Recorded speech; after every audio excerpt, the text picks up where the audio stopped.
पण मी नेहमी सांगतो, सिद्धांत हे अनुभवावर आधारित असतात. सतत एक प्रकारचा अनुभव यायला लागला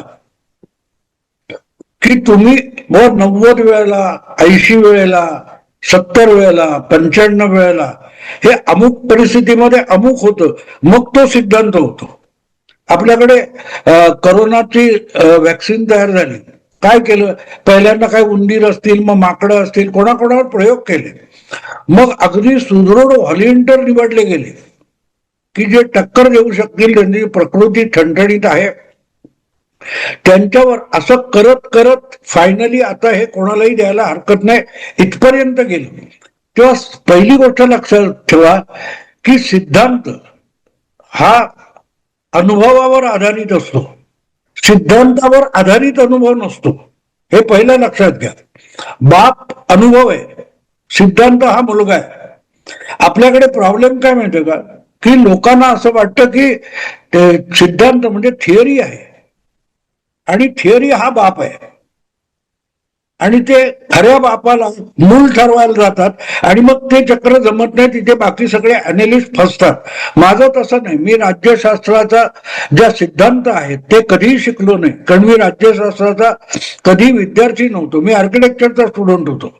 आणि त्यामुळे मी पत्रकार झाल्यानंतरचं जे राजकारण आहे किंवा त्याच्या आधीचं राजकारण आहे, मी जे बघितलं आणि माझ्या अनुभवावर आधारित असं माझं राजकारणाचं आकलन असतं.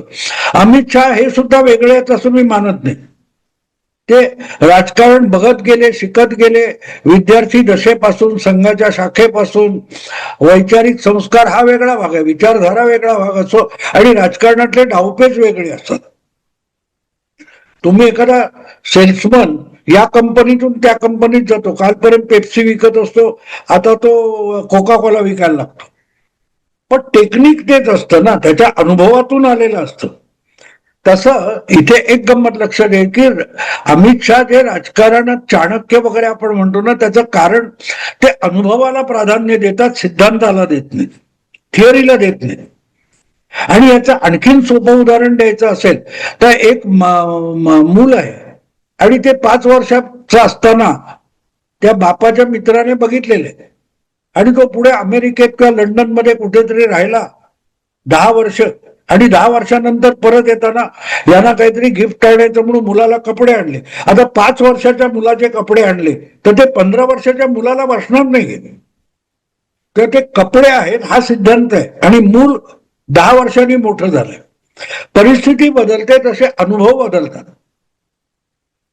आणि हे बदललेले अनुभव 2014ची लोकसभा निवडणूक असेल, 2012ची गुजरात निवडणूक असेल, अशा प्रत्येक निवडणुकीत जे नवे अनुभव आले त्याच्या आधारावर अमित शहानी आपल्या थिअरीज बदललेले, सिद्धांत बदललेले.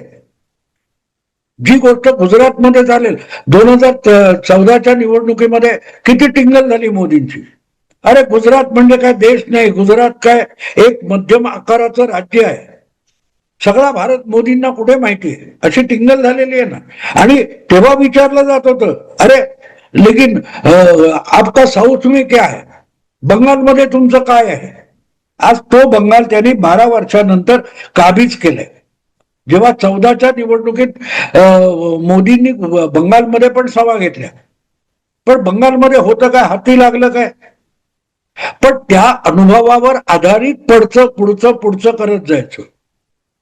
आणि इथे गंमत की आपला अनुभव जो आहे त्याच्या आधारावरचा सिद्धांत आहे, तो जर यावेळच्या त्याच्या उपयोगामध्ये गफलत होते तर कुठे गफलत होते ते दुरुस्त करा. अगदी अब्दुल कलाम खूप मोठे असतील किंवा त्यांच्या आधीचे होमी भाभा पण खूप मोठे होते, पण म्हणून पहिल्यांदा त्यांनी चंद्रावर यान नाही पाठवलं. अगदी पेन्सिल या आकाराचा अग्निबाण सुरू केला, पेन्सिलच्या आकाराचा होता. तर ते अनुभवावर आधारित आहे. आणि बाकीच्यांचं कसं विद्यापीठामध्ये रेडीमेड पॉलिटिकल सायन्सचे स्टुडंट आहे, ते आजचे मोठे राजकारणी झालेत आणि त्यांना गंध वार्ताने समोर काय चाललंय तिथे. आणि म्हणून सगळ्यांची जी गल्लत झाली, मी मुंबईत बसून बंगालमधले अंदाज बरोबर देऊ शकत होतो आणि बंगालमध्ये जाऊन ग्राउंडवर फिरणारे लोक होते, त्यांना समोर काय घडतंय त्याचा थांगपत्ता नव्हता. मग माझ्याकडे काय दिव्य दृष्टी आहे का? नाही. राजकारण बघण्याची माझी स्वतंत्र दृष्टी आणि त्याच्यावर आधारित सिद्धांत माझे मी तयार केलेले. त्यामुळे अमित शहा काय करू शकतात, मोदी काय करू शकतात, तिथे संघाचे लोक जाऊन काय करू शकतील ह्याचा मला अंदाज होता आणि त्यावर मी माझे सिद्धांत सतत अपडेट करत असतो. गंमत अशी आहे की ते पॉडकास्ट करत असताना ते मला सांगायचे की आप 4 महीने से बोल रहे, ये अभी यहाँ दिख रहा है. कारण मी जानेवारीच्या शेवटी आणि फेब्रुवारीच्या सुरुवातीला बीजेपी 150+ होणारे सांगत होतो. निकाल जसजसे म्हणजे निवडणूक जसजशी जवळ आली, मार्चच्या अखेरीला माझा आकडा 175च्या पुढे गेलेला होता आणि 3 आठवड्यापूर्वी म्हणजे बंगालमध्ये पहिल्या फेरीचं मतदान व्हायचं होतं तेव्हा मी सांगितलं होतं की ममता दिदी 100च्या खाली राहील. तर मला काय स्वप्न पडलं होतं का? नाही. हे माझं आकलन होती, माझ्याकडे कुठली दिव्य दृष्टी नाही. पण पत्रकार म्हणून तुमच्याकडे जे कुतूहल असायला पाहिजे, बघण्याची दृष्टी असायला पाहिजे आणि जे दिसलं ते प्रामाणिकपणे डोळे उघडून बघता आलं पाहिजे. या आधारावर मी आणि अमित शहा ते डोळ्यांनी बघून तिथे ठरलेले ऍक्शन करत होते आणि त्यामुळे निवडणुकीकडे कसं बघायचं किंवा अमित शहाकडे कसं बघायचं हे पण महत्वाचं आहे. या लोकांना अमित शहा सुद्धा कळत नाही, तर ते अमित शहा चाणक्य म्हणून काय करतील आणि निवडणूक कशी होईल ह्याचा कसा. बहुतेक सगळे अनालिस्ट आणि काय ते ओपिनियन पोल चुकले, त्याचं ते कारण आहे, दुसरं काही नाही. आधी रस्त्यावरची एक भाजीवाली बाई तू बघ, जी 7वीत शाळा सोडलेली असते, मग ती सगळं ते 25 प्रकारच्या भाज्या, मिरची, कोथिंबीर, लिंबू इथपासून फ्लॉवर हे सगळं कसं काय मॅनेज करते? तर तिला ते करायचंय, तिला ते करायचंय. तिथे फरक पडतो. तुम्ही मॉलमध्ये जाऊन भाजी आणणार आणि एखाद्या भाजीवालीकडून भाजी येणार, या 2 अनुभवामधला फरक बघितला तर तुम्हाला कळेल. आता तू उत्तर प्रदेशचा उल्लेख केला म्हणून तुला सांगतो, मला आठवतं 2014चे निकाल प्रभारी म्हणून जेव्हा त्यांना पाठवलं तेव्हा अमित शहा तडीपार होते गुजरातमध्ये, त्यांना गुजरातमध्ये यायला बंदी होती. असा माणूस उत्तर प्रदेशात गेला, प्रभारी म्हणून नेमणूक झाल्यानंतर सगळ्यात पहिल्यांदा अयोध्येला गेले.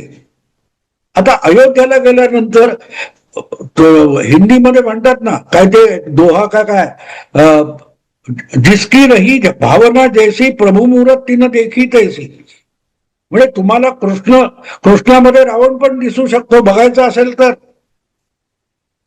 तसं त्यांना बघा, आता हे इकडे येऊन मंदिर आणि मशीद आणि हे भांडण आवडणार असं सगळ्या मीडियात सांगितलं जात होतं, कारण त्यांनी सगळ्यात पहिल्यांदा अयोध्येला जाऊन रामलल्लाचा आशीर्वाद घेतला आणि कामाला सुरुवात केली. एक माणूस तिथे गेला तर तो आशीर्वाद घ्यायला जाईल हे तुमच्या डोक्यात का आलं? तुमच्या डोक्यात बाबरी आणि मंदिर आणि मस्जिद भांडण आहे, ते अमित शहाच्या डोक्यात नव्हतं. अमित शहाच्या डोक्यात क्लिअर होतं की आपल्याला 80 पैकी मॅक्झिमम जागा जिंकायच्या आहे. आणि मला आठवतं ज्या दिवशी निकाल लागत होते, मतमोजणी चालू होती, त्यावेळेला NDTV ह्या वाहिनीवर प्रणय रॉय जो सेफॉलॉजीतला एक्सपर्ट मानला जातो, त्याने जेव्हा त्यांना प्रश्न विचारला होता काय काय काय काय ते तुमचा अंदाज काय, कारण काउंटिंग चालू होतं, तेव्हा अमित शहानी बोललेलं एक वाक्य माझ्या डोक्यात राहिलेलं आहे. त्यांनी त्यांना एका वाक्यात उत्तर दिलं होतं, ये लोग जो बोल रहे हैं ना बाकी आपके पैनल पर, उनको पता नहीं वो क्यों हार रहे. एक वाक्य बोलला माणूस, एक वाक्य, पण ते वाक्य समजण्याची अक्कल ऐकणाऱ्याला असली पाहिजे ना, नाही तर तो काही बोलेल. गाढवा पुढे काही नाही गीता, कालचा गोंधळ बरा होता. तर हा जो प्रॉब्लेम आहे, त्यामुळे अमित शहा, आता परवा त्यांना कोणीतरी एका पत्रकार परिषदेत विचारलं होतं की ममता दिदी आरोप करतात तिथे मासे मटण सगळं बंद केलं जाईल. त्यांनी त्या प्रश्न विचारणारा जो पत्रकार होता त्याला म्हणाले की तुम्ही ऐसा लगता है, तो म्हणाला नाही, मग छोड दो ना, क्यों पूछते हो. त्यांनी होय किंवा नाही असं सांगितलं नाही, आपण बोलतोय ते किती तोलून मापून बोललं पाहिजे याचं भान त्या माणसाला आहे. आणि ज्या वेळेला अमित शहा हे बंगाल जिंकायचा म्हणून कंबर कसून उतरलेले आहेत, अशा वेळेला अमित शहा कोणी पहिलं बघायचं असतं. तुमचा सेनापती कोण आहे? असं म्हटलं जातं की बोकडांचा सेनापती जर सिंह असेल तर ती बोकड आणि बकऱ्या सुद्धा सिंहासारख्या लढतात. पण सिंहांच्या सैन्याचा सेनापती जर बोकड असेल तर ते सगळी सेना, सिंहांची सेना सुद्धा कत्तलखान्यातल्या बोकडांसारखी कापली जाते, ऍज इट इज. तर ते इथे आहे. तुम्ही अमित शहा म्हटल्यानंतर तुम्ही पहिलं लक्षात घ्यायला पाहिजे अमित शहा बंगालमध्ये येत आहे त्याचा अर्थ काय होतो. ज्या माणसाने गेल्या 7 वर्षामध्ये गृहमंत्री झाल्यापासून कंबर कसली होती की मी नक्षलवाद संपवून दाखवेन, आणि अखेरच्या टप्प्यात हे सरकार आलं तेव्हा 2 वर्षापूर्वी त्यांनी सांगितलं की 31 मार्च 2026 पर्यंत मी नक्षलवाद मुळासकट उखडून टाकीन. असा माणूस जेव्हा डेड लाईन देऊन काम करतो, असा माणूस बंगालची निवडणूक कशी लढविले हे ठरवायचं असं.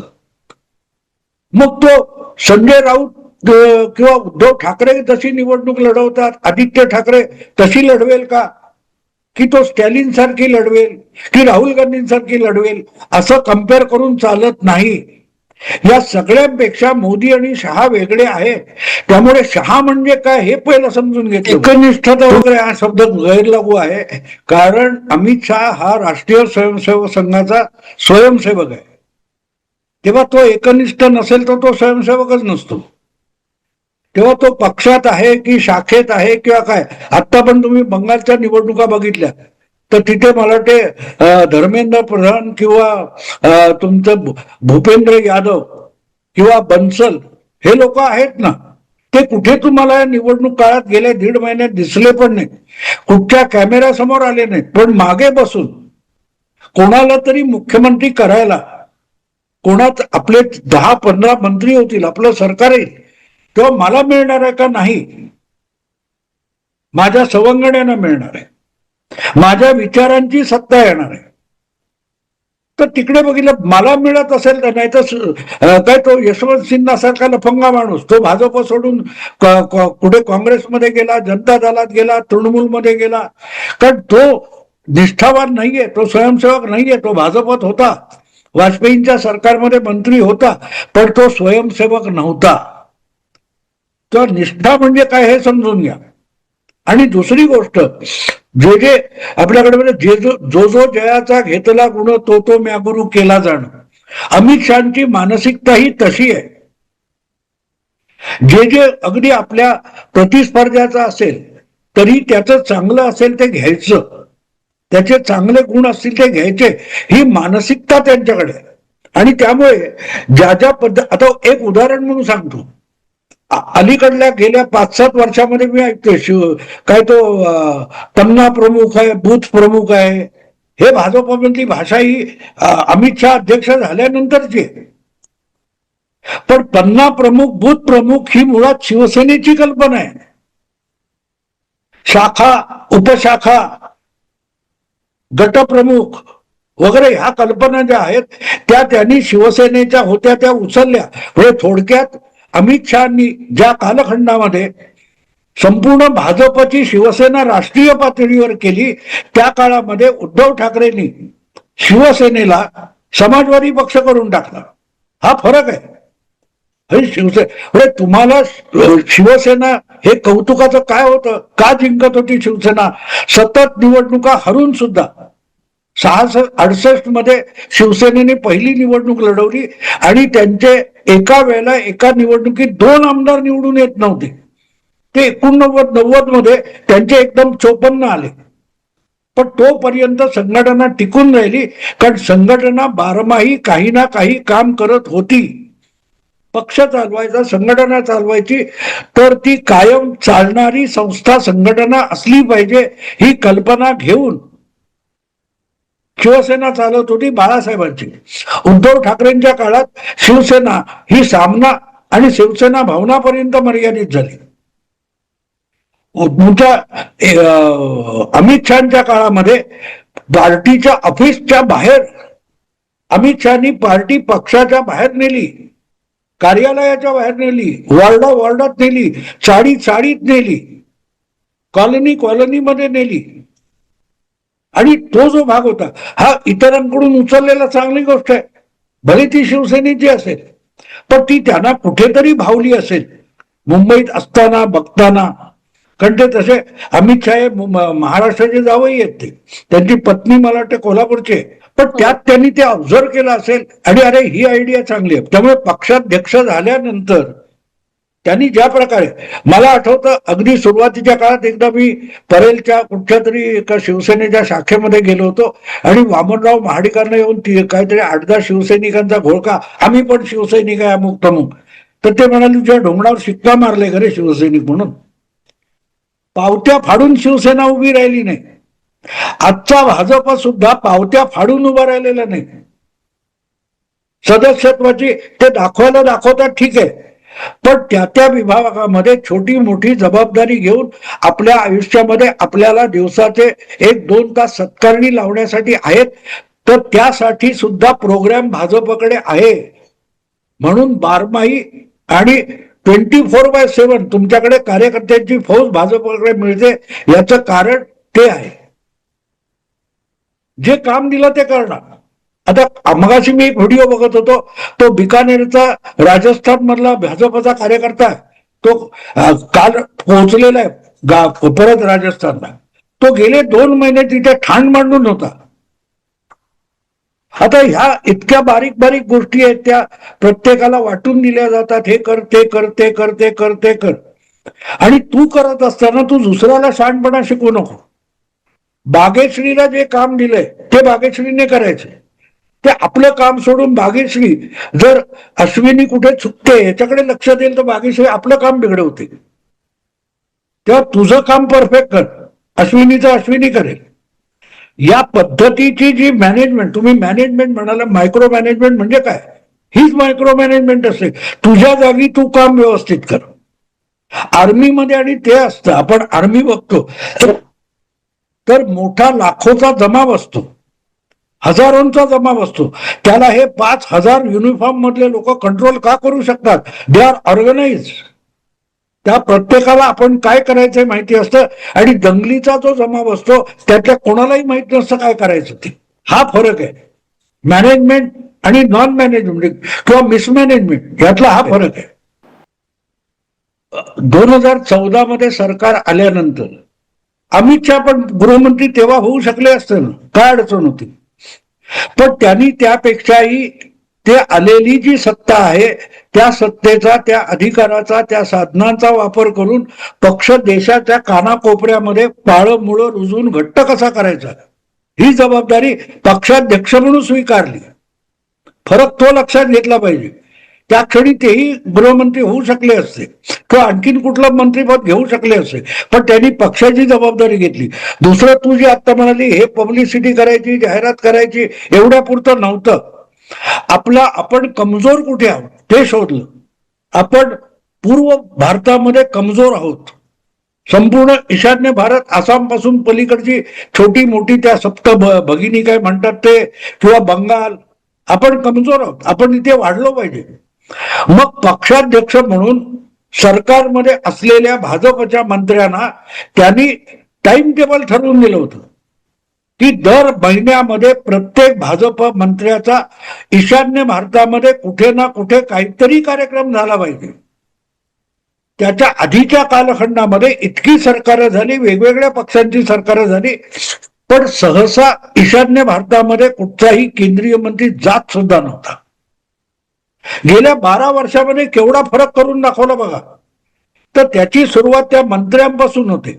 मंत्री झालेस ना 2 महिन्यात, 1 महिन्यात तुला एक दौरा, तिथे तुझ्या खात्याचं काही ना काही काम काढ. आता खात्याचं काम काढलं की आपोआप तिथे त्या खात्यातर्फे जी अपेक्षित डेव्हलपमेंट आहे त्या दृष्टीने पावलं टाकली जातात. दृष्टिकोन कसा आहे बघा. त्याबरोबर तिथल्या कार्यकर्त्यांना, जे नौखे कार्यकर्ते असतील, आपल्याकडे संघटना नाहीये ईशान्य भारतामध्ये, अशा वेळेला जे भाजपचा झेंडा घेऊन तिथे उभे राहिलेले लोक होते त्यांना केंद्रीय मंत्र्याबरोबर मिरवता आलं, त्यांना बातम्यांमध्ये ते आले, त्या बातम्यांमध्ये येण्यातून त्यांचं काय ती हिंमत वाढत गेली. अशा रीतीने संघटना म्हणजे साधनं आहेत, ती साधनं उधळली नाहीत, त्या साधनांचा योग्य रीतीने वापर केला. दुर्दैव कसं आहे बघ की व्हॉट इज सोशलिझम. सोशलिझमचा अर्थ असा होतो की maximum utilisation of minimum resources. आणि सगळ्या डाव्यांकडे तुम्ही बघितलं त्यांची उलटी परिस्थिती आहे. Minimum utilisation of maximum resources. म्हणजे आज सोशलिझमच्या व्याख्येनुसार तुम्ही गेलात तर भाजप इतका दुसरा कुठचाही सोशलिस्ट पक्ष नाही आहे देशामध्ये. आणि इथे तुम्हाला कळतं की आपलं संघटन कसं वाढवायचं, कुठे कसं जायचं, काय काय करायचं, हे सगळं केल्यानंतर, तो सगळा ढाचा उभा केल्यानंतर मग माणूस 2019 मध्ये काय तो गृहमंत्री झाला. आणि मला आठवतं तेव्हा मी नवीन युट्यूब व्हिडिओ वगैरे नव्याने करायला लागलो होतो. आणि थिंक बँक नावाचं एक युट्यूब चॅनल आहे, त्यांनी माझा इंटरव्ह्यू केला होता 2019च्या निकालानंतर. तेव्हा मी त्यांना सांगितलं होतं की आता देशात 2 पंतप्रधान आहेत, एक नरेंद्र मोदी आणि दुसरा अमित शहा. अमित शहा हे सगळं देशांतर्गत राजकारण करतील आणि नरेंद्र मोदी हे आंतरराष्ट्रीय राजकारण, फॉरेन, डिफेन्स आणि फायनान्स या गोष्टीकडे आपलं लक्ष केंद्रित करतील. आणि बघा पुढच्या 19 पासून आतापर्यंतची 7 वर्ष तुम्ही बघा, तुम्हाला कळेल मी काय म्हणतोय ते. कारण त्या माणसांची कपॅसिटी जी आहे, त्यांची इच्छाशक्ती आहे, या सगळ्या गोष्टी बघितल्या. आणि दुसरी गोष्ट अशी की जितक्या विपरीत परिस्थितीतून मोदी राजकारणात टिकून राहिले त्यापेक्षाही थोडं जास्तच विपरीत परिस्थितीमध्ये अमित शहाना राजकारणात सर्व्हायव्हल करावं लागले. आणि त्यामुळे ते दुःखात माणसं जास्त जवळ येतात, दुःखात माणसं जास्त जवळ येतात. आणि मग त्यावर मात करायची इच्छाशक्ती तुमच्याकडे असेल तर तुमच्यासाठी हिमालय देखील बुटका असतो. नसेल तर तुम्हाला इथून 2 पावलं चालताना देखील हिमालय कसा चढणार इथून रडायला सुरुवात होते, घराबाहेर पडला नाही. या लोकांचं तसं नाहीये, हे जोडीने जाऊ शकतात. आणि दुसरी गोष्ट, कुठल्याही बाबतीत या दोघांकडे तुम्हाला उतावळेपणा सापडणार नाही, काही नाही. 2019, 2024 लोकसभा आणि 2021 विधानसभा या 3 निवडणुकांमध्ये, बंगालच्या निवडणुकांमध्ये आपल्याकडे आपण कुठे कमजोर होतो, आपल्या चुका काय झाल्या याचा बूथ लेवलवर जाऊन अभ्यास केला आणि त्याचा परिणाम आता आपण बघतोय. लगेच 2000 ते ठीक आहे, लोकांची हिंमत वाढवण्यासाठी अबकी बार 200 पार हे 5 वर्षापूर्वी म्हटलं, ते चुकीचं नाहीये. लोकांची हिंमत वाढवण्यासाठी ते करावं लागतं. त्यांनाही माहिती होतं की पहिल्या फटक्यामध्ये 3 वरून एकदम 200 पार वगैरे होणार नाही. पण कार्यकर्त्यांची हिंमत वाढवली म्हणून 3 पासून 77 पर्यंत आले आणि 77 पासून 207 पर्यंत आले. आणि हे करताना दोघांमध्ये असं कोऑर्डिनेशन आहे की दोघे एकमेकाला पूरक आहेत आणि तरी समांतर आहेत. आणि म्हणून दोघांमध्ये किती दाखवलं तरी ईर्ष्या नाहीये. आपण गृहमंत्री आहोत, आपण पक्ष उभारलेला आहे, तर आपल्याला पाहिजे ती गोष्ट नरेंद्र मोदी करू शकतात. आपल्याला त्यासाठी पंतप्रधान होण्याची गरज नाही, हे अमित शहाना कळतं. त्यामुळे मग अमित शहा पुढचे पंतप्रधान होणार का ही चर्चा खोळ्यासारखी. मग मोहन भागवत यांनी काय करायचं, अरे संघामुळे तर भाजप निवडून येतं, मग मी पंतप्रधान का होऊ नये असं मोहन भागवतांना पण वाटू शकतं ना, नाही वाटत. तुम्ही दुसरी गोष्ट बघा बारकाईने की गेल्या 10-12 वर्षामध्ये इतक्या राज्यामध्ये भाजपचं सरकार आलं, अमुक तमुक. 18 राज्यामध्ये भाजपचे मुख्यमंत्री आहेत. कुठचाही चेहरा असलेला मुख्यमंत्री नाहीये. एखादा देवेंद्र फडणवीस किंवा तुम्ही काय तो ओरिसाच्या मुख्यमंत्र्याचं नाव नाही सांगता येणार, राजस्थानच्या येणार नाही. कारण फेसलेस विचार हा मुख्यमंत्री आहे, विचार हा सत्ताधीश आहे. आणि ही धारणा जेव्हा असते तेव्हा तुम्ही कुठल्या पदावर आहात त्याला महत्व नसतं. भाजप अजून अमेरिकेत सुद्धा पोहोचलेलं नाही. महाराष्ट्रातल्या एका महान संपादकाने हा विषय देवेंद्र फडणवीसांना विचारला होता, तुम्ही आता ट्रम्पला हरवायला तिकडे का जात नाही? ह्या असल्या अकलेचे संपादक जिथे असतात ना, तिथे असल्या टीका होतात, चर्चा होतात, त्याच्याकडे दुर्लक्ष करायचं असतं. काही गोष्टी समजून घ्यायच्या असतात. मूर्खासारख्या बडबडणाऱ्या माणसांकडे दुर्लक्ष केलं तर आपली एनर्जी अधिक चांगली वापरता येते. आणि अमित शहा नेमकं ते करतात. अमित शहाचं यश बघू नका, अमित शहा कुठल्या गोष्टींकडे दुर्लक्ष करतात ते शिका. त्यामुळे अमित शहावर अशी टीका झाली, भाजपवर तशी टीका झाली, हे बघू नका. कारण टीका करणाऱ्यांना नाकं मुरडायची असतात. आणि त्यांच्यावर एकनाथ महाराजांनी एक चांगलं भारूड लिहून ठेवलेलं आहे, नंदेचं कार्ट किरकिर करतं, खरूज येऊ दे त्याला, सासरा माझा गावी गेला तिकडेच खपवी त्याला, त्याला टीकाकार म्हणतात. असे टीकाकार असतात, त्यांच्याकडे दुर्लक्ष करायचं असतं.